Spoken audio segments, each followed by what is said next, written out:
Good. I'm Todd Loewnstein. I'm the city council member representing the district where the AES Redondo Beach power plant is located. And I'll be brief, which are three of the sweetest words that any board member can hear a public speaker say, actually. So one of my favorite quotes is from the author Upton Sinclair, and he said that it's difficult to get a man to understand something that when his salary depends on his not understanding it. I'm sure you've all heard that quote before. After Mayor Brand and I spoke 2 weeks ago, there were several other public speakers that were addressing you in the workshop.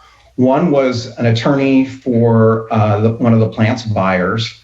One was the head of a local trade union. Another speaker was a staff member for BizFed, which is the LA County Business Federation. And then another speaker was a Redondo Beach resident who on February 9th, 2013, was disclosed in the newspaper as a paid consultant that performed public outreach for AES. So these people or their organizations either currently have or once had a financial interest in asking you to keep the plant open. You also had a former elected official from Redondo Beach that said numerous times he wanted the plant closed, yet he wanted to keep it open for another 3 years. So I'd ask you, what kind of logic is that? That makes no sense. Keeping the plant open so that you can close it. And then another speaker said that they worried that their air conditioning would go off, not to speak that they live at the beach. You know, they're not super dependent on the air conditioner.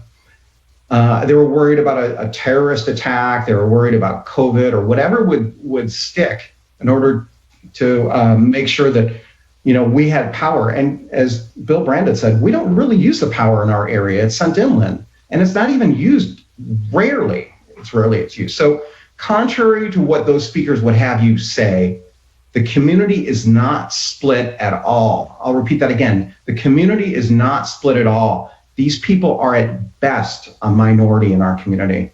And, you know, as somebody else has said, we disagree about everything in our community. We can't agree sometimes that the sky is blue in our community. But all the local officials in our area agree that the AES power plant needs to be shut down. And I'd ask you, if it's such a great deal that they're offering, why is it that everybody is actually against it?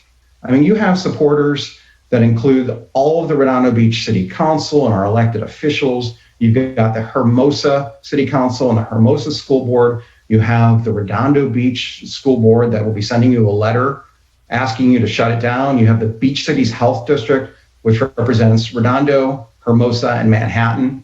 And you have our state and county local elected officials. You've got Assemblymember Maritsucci, you've got State Senator Ben Allen, and you've got County Supervisor Janice Hahn, all speaking out on any extension of the power plant.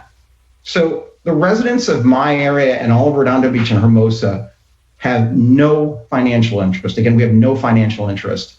They just want clean air, and they don't want to be woken up in the middle of the night by really loud noises from the power plant.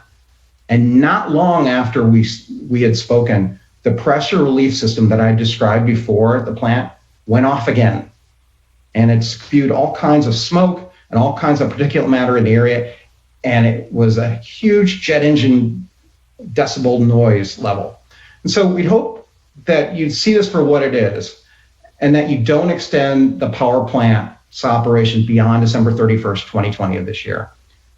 And I'll leave you with this. You have a chance to really change things and to play a big role in the deindustrialization of our waterfront.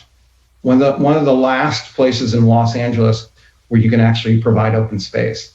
And so you'll leave with a legacy that you haven't even dreamed of by shutting this plant, helping us shut this plant down at the end of this year. So I appreciate your time today and thank you very much.